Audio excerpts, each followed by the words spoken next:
Hola, mi querido Vicente, pues muy contento de ver toda la algarabía que hay en torno a este encuentro entre el presidente de México y el primer ministro de Canadá. Y este folclore que caracteriza a nuestra gente, incluso en el exterior, me da mucho gusto ver que la gente está animada y algo que no se había visto en más de 70 años, Vicente. Siempre hablar de un político, siempre hablar de un presidente de México era sinónimo de maldecir, era sinónimo de protesta, de reclamo, y ahora vemos todo lo contrario. Mis ojos no dan crédito a lo que ven.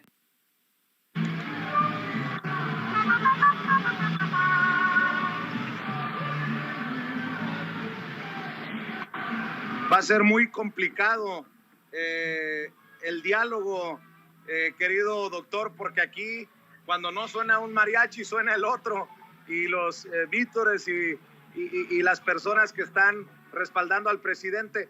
Desde tu perspectiva, ¿qué tanto impacto puede tener que el mandatario con el que vas a negociar vea esto? Tal vez no sea ni siquiera relevante, o tú dime, en las relaciones internacionales, ¿qué mensaje envía al primer ministro de Canadá?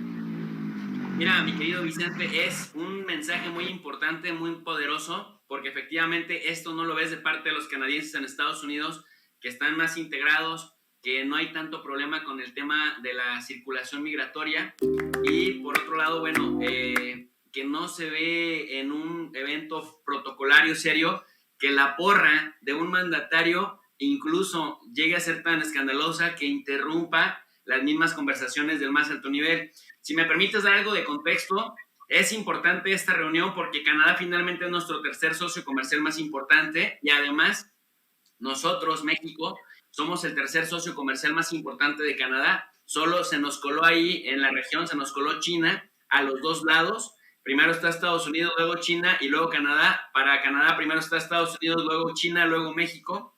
Pero salvo con la salvedad de China, que es una excepción por razones que ya hemos venido platicando en otras ocasiones, decirle a la gente que la relación bilateral consta de 77 años ya de relaciones diplomáticas, que somos aliados estratégicos en diferentes foros, como por ejemplo el TEMEC, como por ejemplo esta cumbre de líderes de América del Norte. Estamos también, formamos parte de la ONU, formamos parte del Fondo Monetario Internacional, del Banco Mundial. Somos los únicos países de América que han exportado también una política exterior feminista. Esto es bien importante decirlo porque creo que también de ahí parte del gran respeto que sentía, por ejemplo, la nueva ministra del Exterior, Melanie Joly, que vino a México a ponerse de acuerdo con Marcelo Ebrard. Fíjate, en lugar de que sea Marcelo Ebrard quien fuera a Canadá, a Ottawa, fue la nueva canciller de Canadá a la Ciudad de México para acordar los términos de la logística.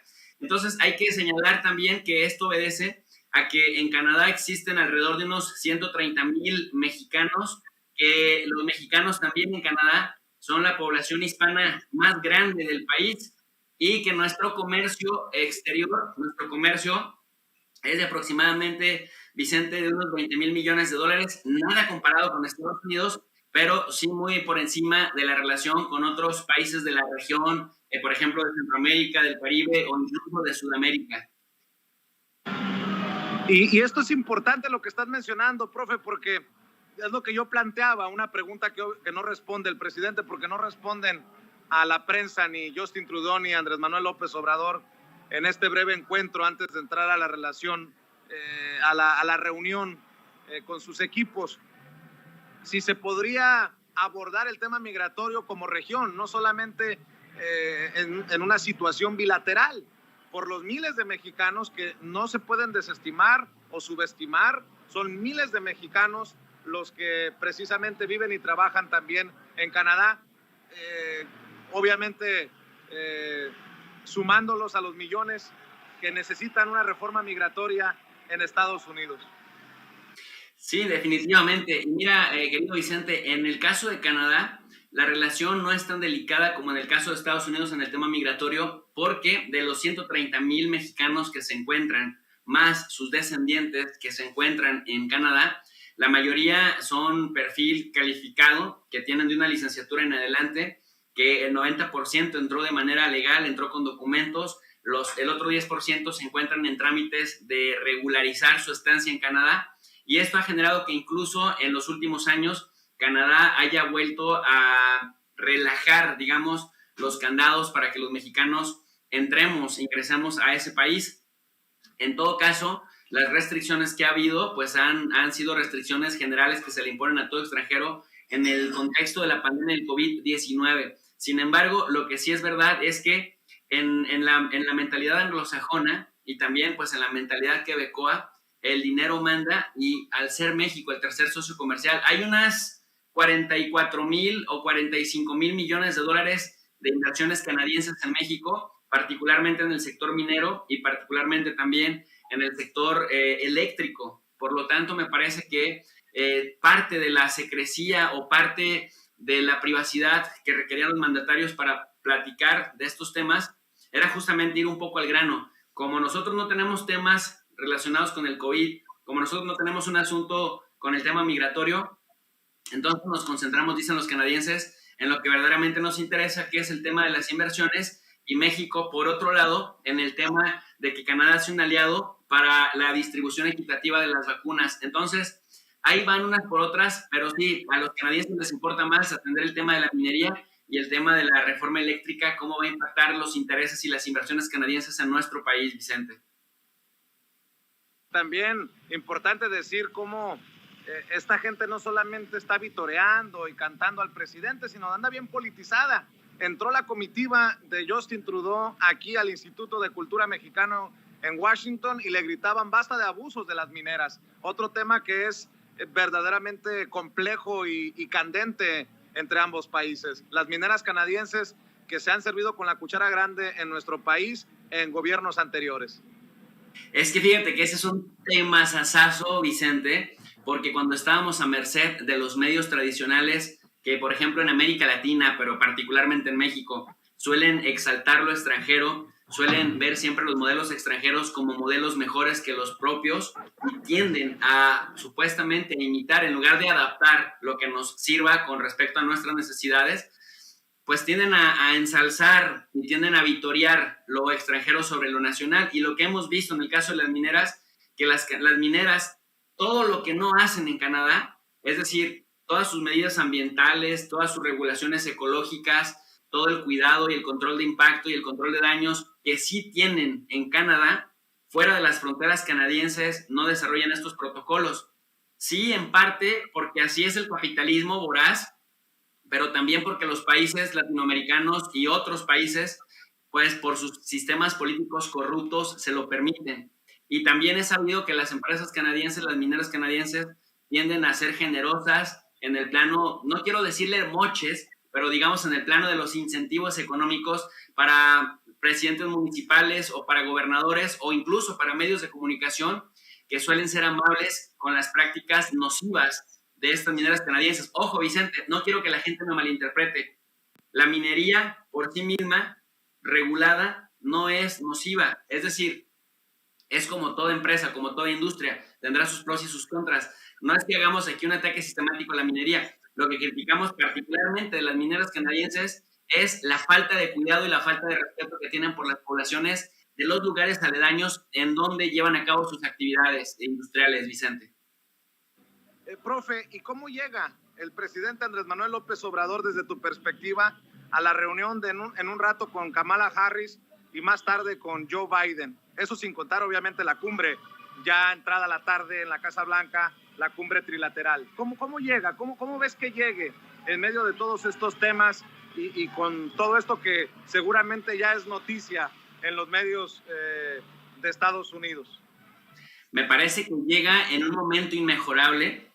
Hasta este momento, hasta este punto, Vicente, llega en el mejor momento del sexenio, con 7 de cada 10 mexicanos que lo respaldan, es decir, 70% de los mexicanos que lo respaldan abiertamente. Llega con 9 de cada 10 mexicanos en Estados Unidos que lo respaldan abiertamente. Llega con el as bajo la manga, que muchos economistas, sobre todo aquellos cuantitativistas que dicen que el presidente no debería estar presumiendo las remesas, hasta cierto punto tienen razón, pero por otro lado yo lo que sostengo es que el contexto social y político importa, y me parece que ese incremento de remesas, aún en un contexto de pandemia, se debe al clima de confianza que genera el presidente López Obrador entre nuestra comunidad migrante en los Estados Unidos. Me parece también que llégate esta nota, Vicente. Las acciones, por ejemplo, de Smith & Wesson, esta industria de las armas demandada por México, ya cayó en un 37% desde que la demandó la Secretaría de Relaciones Exteriores por los 10,000 millones de dólares por el daño que es ese comercio de armas hacia México. Entonces, si apenas con la demanda cayó 37%, imagínate en caso de que llegaran a perder el juicio, están a punto de desmoronarse y hay otras empresas del armamento que están temerosas. Entonces, México llega con un as bajo la manga y decirle a nuestra gente, Vicente, que el presidente López Obrador está siendo coherente con esta lógica de pensamiento en donde le da un toque más humanizante a estas conversaciones, porque hay que recordar que esto fue lo que nació como el ASPAN. El ASPAN era esta alianza para la seguridad de la región de América del Norte, con Bush, con Fox y con Stephen Harper, que era muy securitizada, muy militarizada el asunto, y ahora imagínate, de haber empezado como un asunto de controlar la región para evitar el terrorismo, pues hoy hablamos de atacar la pandemia, hoy hablamos de colaborar en materia de enfermedades, no solamente del COVID, pero también del COVID. Hoy se habla de combatir las cuestiones estructurales de la migración en Centroamérica, y esto le da un toque más humano. Es decir, esta cumbre tiene un toque muy, muy AMLO, Vicente. Con esa, digamos, con ese nivel llega contestando tu pregunta. Creo que este es un tema, ¿quién mejor que tú para abordarlo? Un tema muy sabroso. Y lo mencionábamos por la mañana más temprano. Bueno, allá todavía es mañana en la parte centro del país. Si esta idea de empoderar a la comunidad de este lado de la frontera es un nuevo camino para cabildear por temas como la reforma migratoria, o es simplemente una idea que no está necesariamente estructurada en esa lógica, profe. ¿Tú cómo ves lo que dice el presidente Andrés Manuel López Obrador de voy a apoyar la reforma migratoria que quiere Joe Biden, de voy a exhibir a los congresistas que voten en contra de la reforma migratoria? Tú has escrito mucho, has investigado mucho sobre el lobby mexicano y creo que es un tema en el que te puedes si me permites la expresión, soltar la greña porque es apasionante. Sin duda alguna es apasionante, querido Vicente, porque la política histórica tradicional mexicana hacia Estados Unidos había sido de autocontención o por lo menos de discreción en el tema del cabildeo.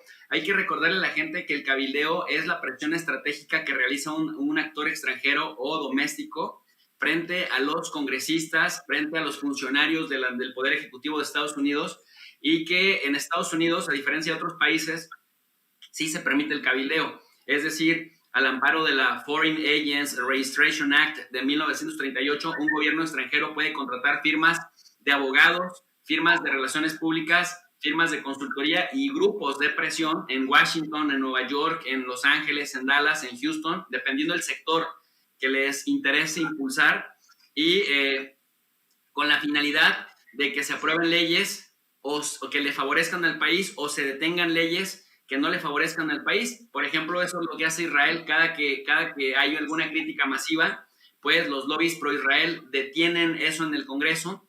Y, por ejemplo, los armenios intentando, por ejemplo, que Estados Unidos apruebe el reconocimiento del genocidio. Entonces, en este momento, muy pocos presidentes o muy pocos mandatarios en el mundo se atreven a decir abiertamente, vamos a cabildear en Washington, vamos a acercarnos a los congresistas, y lo más importante, yo nunca lo había visto, Vicente, que un mandatario se atreviera a decir, si hay congresistas de Estados Unidos que están en contra de la política que nos interesa que se apruebe, los vamos a exhibir. Me parece que eso es caminar en arenas movedizas, sobre todo cuando el presidente ha dicho una y otra vez que pide respeto a la soberanía y rechaza el injerencismo de Estados Unidos en nuestros países. Digamos que una de cal por dos de arena.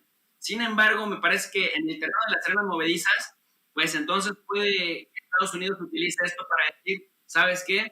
Pues ya López Obrador abrió la puerta para ser un jugador político en la política doméstica de Estados Unidos, pues ahora nosotros también podemos intervenir en la política de México. No sé, me parece que la intención del presidente es despertar al tigre, al tigre mexicano-americano en Estados Unidos y que la gente se concientice de la responsabilidad de que si eres un indocumentado que te puedes hacer residente, te hagas residente. Si eres un residente que se puede ser ciudadano, te hagas ciudadano. Si eres un ciudadano que todavía no está registrado para votar, tengas que registrarte para ir a votar y sobre todo, ya que cumplas con todos los requisitos para poder ser un actor electoral en la política de Estados Unidos, pues votes a favor de quienes apoyan las propuestas que favorecen a la comunidad migrante, que es un tema que por años hemos venido dialogando también acá en Sin Censura, Vicente. Profe, no quiero que la gente piense que son cebollazos, pero a ti te había tocado ver a una comunidad, para cerrar, profe, mientras esperamos a que salga la comitiva aquí del presidente Andrés Manuel López Obrador rumbo a la Casa Blanca, que salga de aquí del Instituto Mexicano de Cultura. ¿A ti te había tocado ver algo así? Porque definitivamente esto, a mí en lo particular, no lo recuerdo. A mí no me ha tocado verlo ni hacia Peña Nieto, ni hacia Calderón, ni hacia Fox. Y eso que Fox anduvo a caballo en varias comunidades migrantes en campaña, pero no recuerdo haber visto algo así. Y ya para la audiencia de Sin Censura, ¿qué análisis le das? Esta es el resultado o es la cosecha de la siembra que ha venido haciendo el presidente por su cercanía con el pueblo, por cambiar también las formas, porque también las formas son fondo, por no traer toda esta parafernalia en torno a su persona, por no ponerle a la gente este distanciamiento que casi todos los mandatarios nos habían estado poniendo, mi querido Vicente, que hace bastante difícil el acceso del pueblo de a pie, del pueblo gobernado frente a un mandatario, con tantos protocolos y tanta distancia y con tanto Estado Mayor presidencial que nos ponían en el Inter. Era muy complicado que un ciudadano de a pie pudiera platicar o pudiera comunicarse con el presidente de la República en turno. Llega este señor, se baja del avión para Reyes y empieza a viajar en vuelos comerciales. Llega este señor, deja el discurso rimbombante, deja el lenguaje complejo y empieza a hablar más en términos de lo que el pueblo entiende, de lo que el pueblo conoce, de lo que el pueblo le genera confianza. Llega este señor, elimina poco a poco a los intermediarios de los beneficios que el gobierno otorga al pueblo, y al quitar a los intermediarios, la gente empieza a ver directamente las ayudas sin tener que agradecérselo al intermediario, que los intermediarios nos salían doblemente caros, Vicente, porque primero nos hacían creer que gracias a ellos obteníamos las ayudas del gobierno y dos, nos presionaban para que pudiéramos participar políticamente para fortalecer los intereses que a estos intermediarios les funcionaban. Entonces llega el presidente, desnuda a las ONGs, desnuda a intelectuales orgánicos, desnuda a medios de comunicación chayoteros, quita a un lado los intermediarios, y esto no es cosa menor, porque generalmente los intermediarios, toda esta mafia en torno a la academia, en torno a los medios tradicionales, en torno a las ONGs y en torno también a los políticos, que ahora los hemos visto abiertamente, que se han desnudado, que son el PRIAN, la mafia de poder que tanto negaban que existía, ahí estaba. Hoy, ya más de nunca, no es cosa menor que el presidente los haya desnudado, que los haya hecho un poco de lado, y que la gente perciba una relación directa y franca entre el Estado mexicano, encabezado por López Obrador, y la gente de a pie. Por eso me parece que esto que vemos acá, y los migrantes también en Estados Unidos, lo perciben de una manera similar a los mexicanos que estamos en México, y por eso me parece que comulgan con este presidente particularmente, que es algo que no se veía desde Lázaro Cárdenas, querido Vicente. Te lo preguntaba porque quería entender la magnitud de esto y también entender por qué los medios tradicionales, los medios corporativos, no lo están transmitiendo, no lo están reportando como noticia. Tiene que ser noticia. Esta comunidad mexicana a la que tanto se refiere el presidente Andrés Manuel López Obrador no solamente es un número, no solamente es una estadística, no solamente son remesas, es gente de carne y hueso que está politizada, es gente de carne y hueso que respalda al presidente, es gente de carne y hueso que con hijos en brazos, invirtiendo lo de un par de días de salario, está aquí para que se escuche su voz y entendió el que entendió como como siempre digo, profe. Y otra cosa importante, mi querido Vicente, además de lo que dices, que estoy completamente de acuerdo con ello, ha tenido la sagacidad y la calma para ir desmintiendo y para ir demostrando las calumnias de la oposición tergiversadora, sin moral, sin ética, que viven del ataque, que se alimentan de la mentira y que se alimentan de la calumnia. Y poco a poco se han ido cayendo todas estas mentiras. Mira, Vicente, son hasta pendejos, honestamente. Eso de decir que a la gente le pagan para que vaya a ver al presidente López Obrador, cuando todas las encuestas te hablan del gran apoyo que tiene el presidente, es un suicidio. O sea, y más en las épocas de las redes sociales, en donde todo queda grabado, en donde todo queda guardado, y en donde si un día dicen una cosa y el día siguiente dicen otra, es más fácil sacarles el lado, sacarles el video y decir, güey, tú dijiste esta mentira y esto la gente no te lo pasa.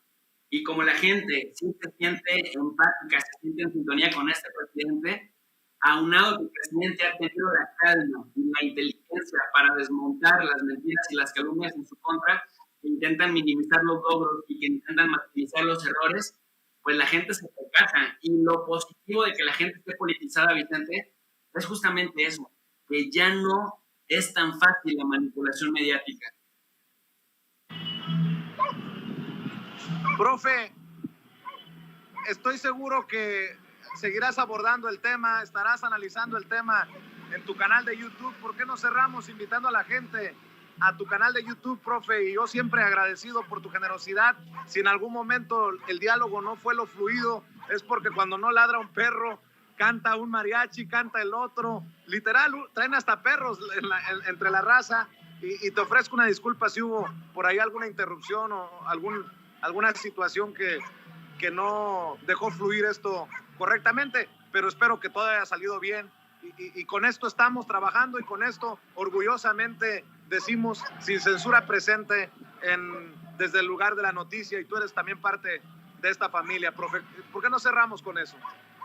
Sin duda alguna, Vicente, muchas gracias. Bueno, pues por mi parte todo fluyó de maravilla, es decir, yo no sentí esta interrupción, probablemente estuve estando ahí con los mariachis, con la algarabía de la gente, sentiste, pero yo te agradezco muchísimo que me hayas invitado a analizar esto previo a la cumbre, porque finalmente, Vicente, si ponemos el dedo en la llaga, si le advertimos a la gente de las calumnias y de las mentiras sistemáticas de los medios tradicionales y de algunos payoteros, que cuando ya no lo hicieron de los medios tradicionales, se empezaron a venir a las redes sociales, pues tenemos la obligación, incluso hasta moral, de estar al pie del cañón haciendo el contrapeso digital. Así que por eso yo invito a la gente a que se suscriba también al final de tu profe de RI, profesor de Relaciones Internacionales, para analizar justamente este y otros temas desde el contexto histórico, desde la política exterior comparada y también haciendo un poco de escenarios prospectivos. Tu profe de RI y es un canal